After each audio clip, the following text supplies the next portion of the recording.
Aku rasa orang Malaysia ni dah salah faham tentang konsep hutang ni kau. Bagi orang Malaysia, hutang ni merupakan satu perkara yang normal, satu perkara yang biasa dilakukan oleh orang-orang di luar sana.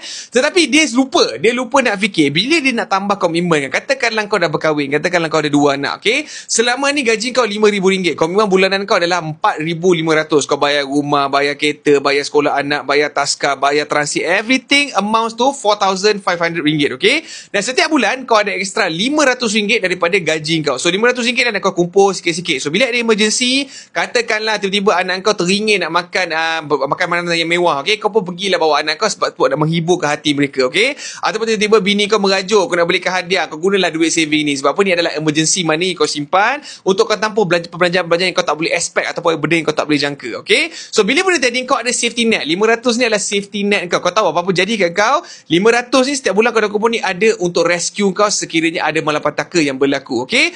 Cuma bila kau dah biasa dengan komitmen kau yang sebelum ni, tiba-tiba kau tengok kawan kau pakai X-Max, okey? Dia ulang balik Shah Alam ke Putrajaya, tempat kau kerja, kau pun sama daripada Shah Alam ke Putrajaya, kau tengok selesa amat motor ni, kau pun rasa bestnya kan. Selama ni aku dah bawa motor 150 je, tak sedap, bontot sakit, body dia pun tak sturdy macam X-Max. Mungkin boleh lo, aku try tengok loan macam mana. Kau pun try, tengok loan kau boleh lepas. Cumanya sebelum ni kau bayar motor kau yang kau ada ni, motor yang kau bayar ni yang belum habis bayar lagi ni, motor ni bulan-bulan kau bayar cuma 250 je sebab motor biasa.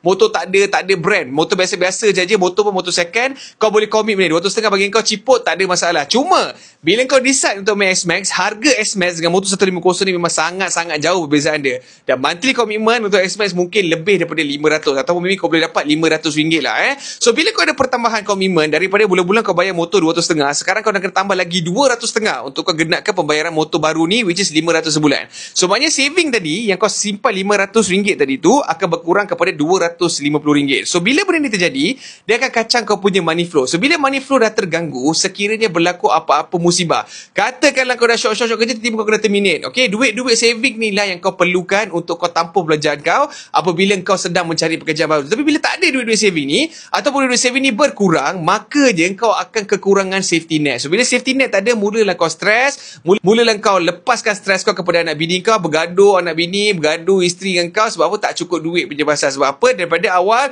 kau yang terlupa sebenarnya untuk kira komitmen kau betul-betul. Sebelum kau ambil hutang, sebelum kau mulakan apa-apa journey kau dalam dunia hutang ni, aku minta lah sangat-sangat korang pastikan korang make a future plan. Sebab apa, kau tak tahu apa akan jadi. Tiba-tiba anak kau sakit, kena admit hospital, atau tiba-tiba malapetaka jadi ke family kau perlu dahulukan duit. Semua benda ni perlu diambil kira sebelum kau ready untuk ambil apa-apa komitmen baru dalam bentuk hutang. Sekiranya kau dah betul-betul habis kira, memang saving kau cukup sebagai safety net untuk masa-masa yang